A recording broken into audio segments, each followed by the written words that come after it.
Okay, this is part 3. I hope it's the final part. Some dumbass interrupted my fucking damn video, so I apologize for swearing, and I apologize for stopping over shit that wasn't even necessary for me to even have to stop.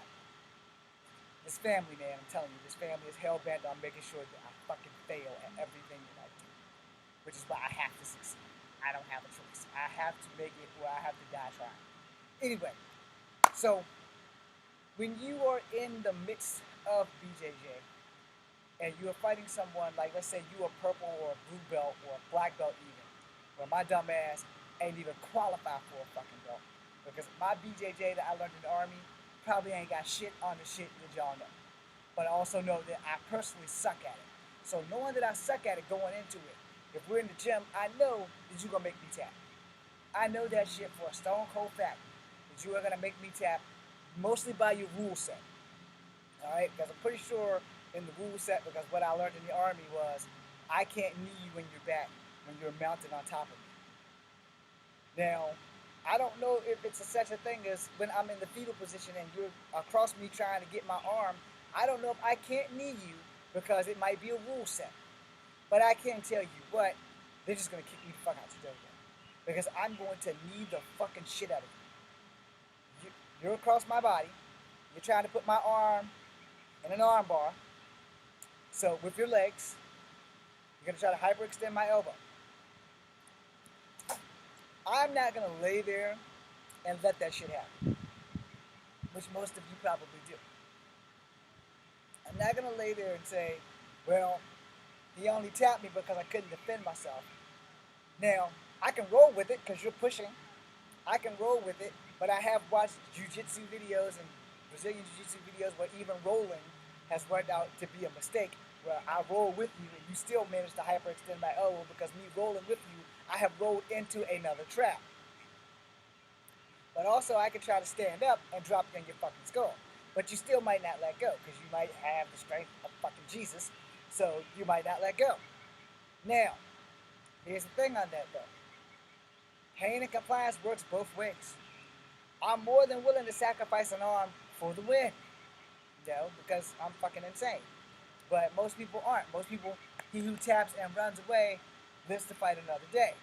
Well, you can blame our warrior ethos on that because I don't believe in accepting defeat.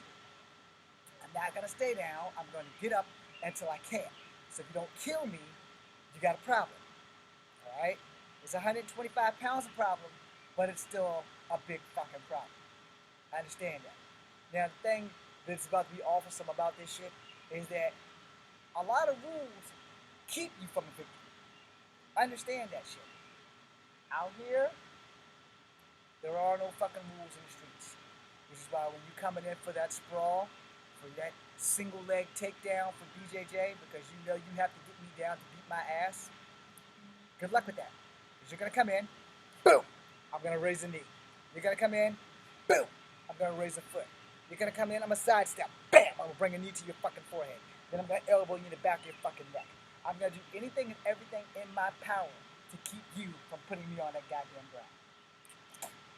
Because I'm very well-rounded in my shit, which you need to be. You need to be very well-rounded in everything. You cannot just rely on one thing. And if I'm pissing off you BJJ guys, then I'm doing my job. Because I don't want to see any of you fuckers get hurt because you think that BJJ is the shit. People used to bitch at me about this shit all the time. It's like, oh man, why you gotta learn all these different martial arts? Because you don't fucking know who you are encountering. Understand that shit. You don't know who you are fighting until that first punch is received. If you get hit by somebody who hits like a fucking gorilla, you're gonna know that shit, especially if you don't wake the fuck back up. And if you think they're gonna stop hitting you because you're unconscious, you're fucking yourself. So you better know what your recovery time is. You need to know how to evade. You need to know how to stop someone. If someone's throwing a straight jab and the only advantage that you have at that time is a knuckle punch, then you punch their fucking knuckles. It works. I've done it. They're throwing a punch, boom. Knuckle punch their shit. Just like this, boom. Just come down. Hit those fucking metacarpals. The hand is the easiest part of the human body to break. If no one is teaching you that, then your sensei fucked you over. Understand that shit. When you see people, they throw boom, and they get their hand like that, it's because they probably broke their fucking hand. Or at least these knuckles. Which generally when you break your hand, it's usually your ring finger and your pinky knuckle that breaks first, unless you do some odd ass fucking fucked up ass hit, then you wind up breaking them. But these ones here generally catch the blunt of the blow. So when you throw an uppercut or a cross, so this is an uppercut, this is a cross. So if you throw one of them and it comes up short, and these three miss, but these two hit, it's more likely you're gonna break your fucking hand. And understand that your metacarpals are all the bones in your hand. They're not just one big fucking bone. Alright, so you can shatter your own fucking hand. Which again, when someone's throwing a straight jab, boom, you knuckle strike their jab. You're gonna see it. The hand is quicker than the eye. So your hand and eye coordination needs to be quick too. They throw a punch, boom, you're jumping back. So that was a little bit of Wing Chun. Boom, I'm throwing a knuckle punch. Bow, I'm striking their shit because they're throwing a jab. Now there's other ways that you can avoid the jab. You can block that way. You can block this way. You can block this way and then strike, but see, you're still left their side open because they're throwing a left. So if they're throwing a left and you block this way, you step right into a fucking right punch.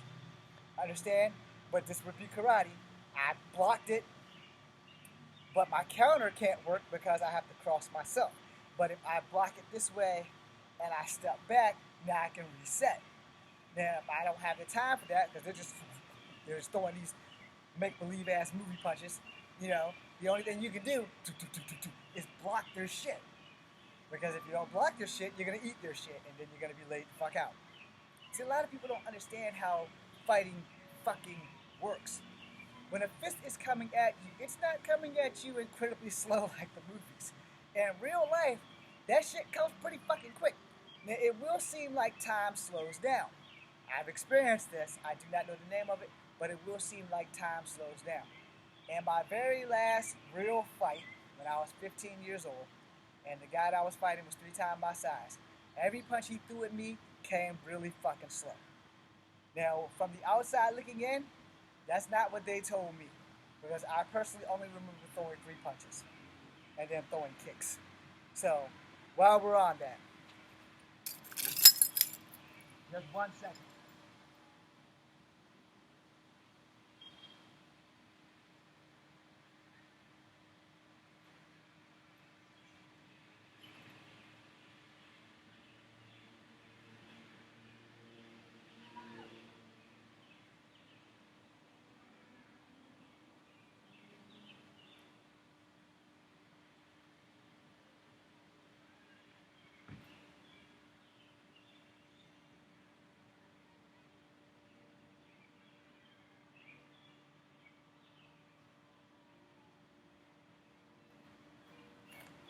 These Mazzinos, these shoes saved my life when I was 15. The kid that I was fighting was 13. And he was every bit of fucking Goliath. And I was every bit of David. And I just broke off a cleat. So these things are old as fuck. But these shoes saved my life. I understand that shit. They saved my life. That's why I still have them.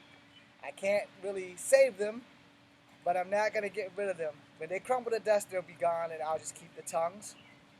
But I was wearing these golf cleats on my final fight. My final real fight in the streets. Hadn't had another fight since that shit. Had my eye jacked, lost some sparring matches. But the real fights, I've never lost. These shoes saved my life. So when the guy came at me, I don't know if you guys can see that. You can see that. What's left of them. Imagine getting kicked in the face with this shit. The first time that he came at me, and I kicked him in the face with my left foot, my right foot, this is a left shoe, but I kicked him with my right foot, and he was big. I mean, he was fucking huge. And I was like, BAM! And it did not faze him. I knew I was in trouble. I knew I was in fucking trouble. And these things right here became Jesus. Because without these, I will outwardly admit, I might have lost. I might have lost. I was scared as hell. I didn't do any fancy shit. I kept it all basics. When I kicked him and he didn't move and he pushed me, I slid into a fight stance. Just like that. I slid straight into a fight stance. So then, when he came at me again, I went to his stomach because I knew that he had asthma. So I was like, boom, boom, boom. That's all I remember doing before a second party arrived to help out. Now, before the second party arrived, that started him up a little bit. I don't recall throwing any other kicks until the second party grabbed me by my arm and my right foot was free. And then he grabbed my right foot. That left shoe did the pit and the pendulum thing. So my left foot just kept going across his face. Now mind you, these were full on golf cleats. All of these was loaded. No. So these things saved my life. I understand that shit. Without these shoes, I'll be the first to admit I probably would have lost. Without being a little bit scared, I probably would have lost. And he was way bigger than me, which only proves his size does not matter. Now, once the fight was over, the cop pretty much jumped on my case because I had been fighting 4 other times that week. Well, 3 other times technically. The argument didn't really count. But he got on my case about it, dusted the guy off, sent him home. Me and that guy are currently friends, so I don't want to relive that shit anymore. But these golf cleats was a difference maker. Now, for those who don't understand why you need to be well-rounded, I'll put this up in a minute. For those who don't understand why you need to be well-rounded, when I started taking martial arts, I did not take martial arts to get belts or trophies or to compete. I took martial arts because my uncles made me fight in the streets from the age of 6 to the age of 7. Excuse me, from the age of 6 to the age of 12. So for 6 years, I had to fight. I didn't have a choice. You know, I apologize to most of the people that I have fought, and if they didn't accept it, it's nothing I can do about it. What's done is done. I can't undo any ass whoopings that I threw anybody. Alright? I have apologized to one guy specifically. You know who you are. He already told me that if I apologize one more time, he would shoot me. So we're not going to do that. But he's my witness to all the shit that we went through because my uncles made him fight too. Alright? Now, any other kids that was involved, we got nothing to do with them. We got to deal with what we had to do because it was fight them or fight my uncles. And that was not a fucking option because all my uncles were over 6 feet. Alright? And I'm still shorter than them. But they don't fuck with me now. Because I'm more dangerous to them than I've ever been in my life. Now, the thing is, when you are fighting, again, you do not know who you are fighting until that first blow is thrown. That first punch is thrown and you get hit and you don't get back up, you fucked up. Because they're not going to stop. Unless they're like me, it's like, all right, he's knocked out, the fight's done. I'm not going to fuck with you no more. If I lay you out in a fight, you're safe. You're safe from me. You might not be safe from anybody else, but you're safe from me. Because I'm a strong believer in you've had enough. It doesn't need to continue. Alright? I have my honor. If I don't have anything else, I have my honor. So if I knock you out of the fight, I'm letting it go. I would pray that if I get knocked out of the fight, someone would do the fucking same instead of these little punk bitches that are coming around, oh, kick you while you're down. I watch a lot of videos of how somebody gets knocked out and somebody who ain't even involved in the fight will just come along and kick somebody in the face because they're the big bitch. They got to go kick somebody in the face because it makes them feel like a man. Alright, now, here's the thing. When you're fighting someone who knows Kung Fu. Well, here's the problem. You have maybe 50,000 or more different styles of Kung Fu. Straight up and down. There's not just one style of Kung Fu. You have at least 50,000 or better. Same can be said with karate. Alright? Now, when you break off into like side branches like Taekwondo, which is Korean, you have maybe 2 or 3 versions of that. Let's say Aikido, Kempo, and Hapkido. You have different versions of that. You also have to understand that once a martial art has been formed, senseis and apprentices tend to take the style and change it up for the team that they're teaching. That's why when you have Jeet Kune Do, they stick with that one philosophy, but the style changes. Alright? I do not know Jeet Kune Do. I do know the philosophy of Jeet Kune Do. And the philosophy used to be simply simplify. Alright? So shit that would normally go boom and boom, you would just stick with Kung Fu or Wing Chun, where strike, strike, or strike, strike, or break, strike. I understand. Where with karate, it would be block and counter. With Kung Fu, it would be block, break, counter. You understand why I stick with those two. Those are easier to remember than to try to pull a fucking rabbit out of my hat and try to do something exceptionally crazy. Like block, break, strike, pull, knee, elbow, go over the head. I got the arm bar now. I bust a flip and roll, and now I'm going to make you tap. And the time that I've done all that, you probably could have countered that shit and beat my ass halfway to hell. Where if I just keep that shit simple, block, break, strike in the throat, you can't breathe, you're done. Understand? You got to be well rounded because again, you don't know who you're fighting. If I'm coming up on you and you only know Tiger, all right, I got a fighting chance. I know enough Tiger to survive that shit. So if you're coming in with one of these strikes, I can block and I can strike, or I can block and I can pull and I can grab and go here because I've gotten you past me. So I combined old school Wing Chun and old school Kung Fu with Tiger. So you threw a strike, I blocked, I broke, I scratched, or I attacked rather, not so much as scratched. So boom, break, boom, boom, boom. Or I can switch up after that. So I grab, I break, I can go into Mantis. So when I go Mantis, I can go in the throat, I can go in the sternum at roughly the same time. So I've broken with Tiger, broke, slide down, switch to Mantis, boom, boom, boom, boom. So my attacks are going to be all up in places that I know I'm going to do damage. Alright? Or I can go from Tiger, break, strike crane, then strike Tiger, or turn it into Eagle. I have my options. So let's say you're fighting Eagle. So you go here, and you're raised up, not like the crane, and sometimes the perch. Let me see if I can still do the shit. So it's like one, I think it's left foot, right? Fuck it. Left foot today. So here, and then I'm here. Alright, hopefully this is showing up on the video where I got my 3 talons out. Technically it's 4, but you know, I got my talons out. And that's my second starting position. I forgot what the first starting position is. That might actually be an ending position. Somebody who does Eagle, please correct that shit. I don't have a problem being corrected. Alright? So let's say I want to do crane instead. So there's more than one crane stance, but we're going to go with the one that I know. So we're going to go here. And let's say you throw a strike at my leg. So I lift, and now I can come back, and I'm here. I can throw a punch here. I can throw a strike there. I can switch it in there, because crane and snake kind of relate. Alright? And now let's say I can go from here crane, clench this, become the snake, and come in, and then start snaking.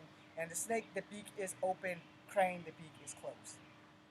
Because a crane doesn't really do much, but a snake has fangs, so the beak is open, so that you can grab, twist, pull, that kind of thing. And you have to know this shit going in. So if we get into a fight and I'm coming in like this, and you start going into crane, I already know what you're gonna do. Alright? So if you come into a fight, I come in like this, and you break into Mantis. Or my favorite, you break into TIE fighting. Alright, now I gotta figure out what moves are you gonna throw at me now that you switch styles. Same thing with like standard stance, southpaw. Now the trick with that is southpaw stance, you can pull Wing Chun and Kung Fu from a southpaw stance quick as shit. Alright? Plus all your dominant side is forward. Alright? So your right leg's forward, your left leg's forward. And you can still do Wing Chun from your non-dominant side. Alright? I do not know why they don't recommend it, but you know, if you're gonna be standard and you want to do Wing Chun, but this is not your dominant side because you're used to straight fighting. So you got to be able to adapt to that shit. Sorry. You got to be able to adapt to that shit. So they're coming, boom, boom, you know, versus boom, boom. So it's the same shit. It's just this side looks more like I've practiced more because it's Wing Chun and your dominant side generally is in the front depending on who teaches you your Wing Chun. So if I'm here and my non-dominant side, boom, boom, you know, or boom, boom, yeah, I got my shit straight versus boom, boom, or boom, boom.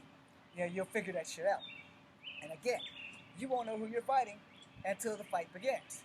You also won't know how strong that person is until you nail them. And if you can't hit them, because their defenses is just that great, the fight will go on. Now, before I end this shit. And real fights don't last but 3 to 5. That's it. It's not a UFC ring where you have 3 5-minute rounds. Literally, you have 3 to 5 minutes to hurt somebody or get hurt in a fight. I'm sure they're not going to explain that to you, but I'm going to explain that to you because most fights, there's a bunch of talking and hollering, and bam, surprise attack, you hit in the mouth. Now, that next hit's not going to just stop, okay? So when you get hit, there's going to be another one. It's not going to be, boop, you know, I shut you up. No, because you don't know who you just hit. So, boop, boop, boop, you're going to keep going. Which means when you get hit, bam, bam, bam, bam, they're going to keep coming. They're not going to stop fighting. They're going to keep coming, and you need to know that shit. Which is why when I talked about standing jiu-jitsu, judo, and other martial arts, you need to be well-rounded in damn near everything you can find. I don't know Krav Maga. I've watched it. I don't fucking like it. Because I don't think there's ever going to be a time in my life where I'm going to run up to somebody and drop kick their shit. I mean, looks cool, but what happens if you go for the drop kick? They sidestep. Well, you just made it easier for them to kick you in the face on your way down. Alright, so I drop kicked you, you sidestep, bam! Not only did you kick me in the face, but you also put me in a different direction. Because I'm not like Colossus. I'm not going to move in the direction in which you kick me.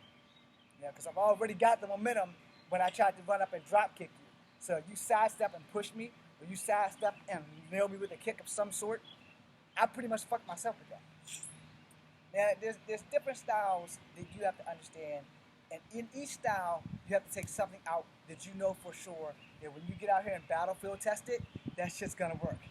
Not everything in every martial art works, which goes back to, I'm gonna make another video that's totally related but not part of this. So, thanks for watching. This is Kung Fu Havoc number 2. Get well-rounded. Be seeing you. Did the damn thing stop? No, it didn't.